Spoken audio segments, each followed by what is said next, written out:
Araku parliament పరిధిలోని పాచిపెంట, సాలూరు, మక్కువ గ్రామాల్లో ఎన్డీఏ కూటమి ఎంపీ అభ్యర్థి కొత్తపల్లి గీత ప్రచారం నిర్వహించారు. పార్టీ శ్రేణులు, కార్యకర్తలు ప్రజలతో కలిసి కమలం గుర్తుకే ఓటేయాలని కోరారు. ఈ ఎన్నికల్లో కేంద్రంలో మోదీ, రాష్ట్రంలో చంద్రబాబు అధికారంలోకి రావడం ఖాయమని కొత్తపల్లి గీత ధీమా వ్యక్తం చేశారు.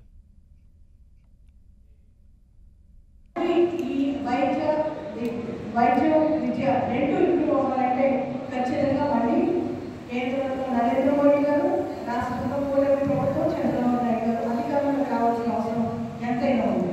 మనం చూస్తే ఈరోజు మనం ఉన్న పరిస్థితి చాలా బాధాకరమే.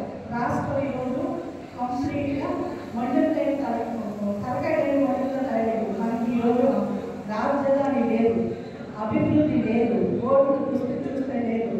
కనీసం సర్పంచులకి నిధులు ఉన్నాయా అంటే సర్పంచ్ నిధులు కూడా దోపిడీకి గురైంది ఈరోజు. అండ్ ఎంప్లాయీస్కి జీతాలు వస్తున్నాయంటే జీతాలు టైంకి రావు. 15వ తారీఖు కూడా జీతాలు పట్ల